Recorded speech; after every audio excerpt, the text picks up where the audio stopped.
আমি সরাসরি কথা বলতে চাই জি যে আমাদের দলের পক্ষ থেকে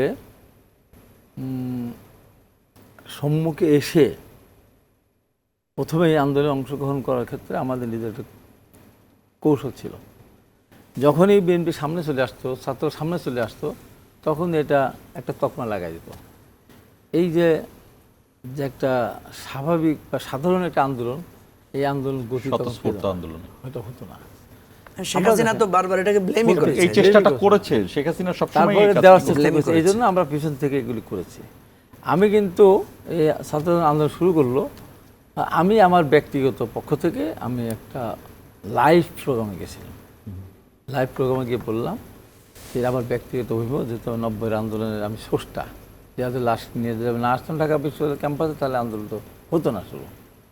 আবার শেষের দিন শুরু করেছিলাম, শেষের দিন সভাপতি আমিই করেছি 0 পয়েন্টে। তাই বললাম, দেখো কোনো আন্দোলনে ব্যর্থ হয় না যে আন্দোলনের পেছনে যৌক্তিক কারণ থাকে। তো তোমাদের যৌক্তিক কারণ আছে, কোনোভাবে এটা দমাতে পারো, তুমি আন্দোলন চালিয়ে দাও। আমার দলের পক্ষ থেকে একবার ধর আওয়ামী লীগ আমাদের দলের লোকজন গ্রেপ্তার করা শুরু করলো, আমাদের 5-6 হাজার লোক কিন্তু গ্রেপ্তার হয়েছে আমাদের সময়, আর আহত হয়েছে, শহীদ হয়েছে, তাদের হিসাবই নাই। তখন আমাদের একটা কৌশল ছিল পেছন থেকে, এবং আমাদের নেতা যেমন তারেক রহমান কিন্তু, যেটা তারেক এবং নূর যারা বলে, পেছন থেকে সার্বিক সহায়তা করেছে। আমাদের সাথে ফোনে কথা বলেছে, এটা এই অবস্থা ছিল।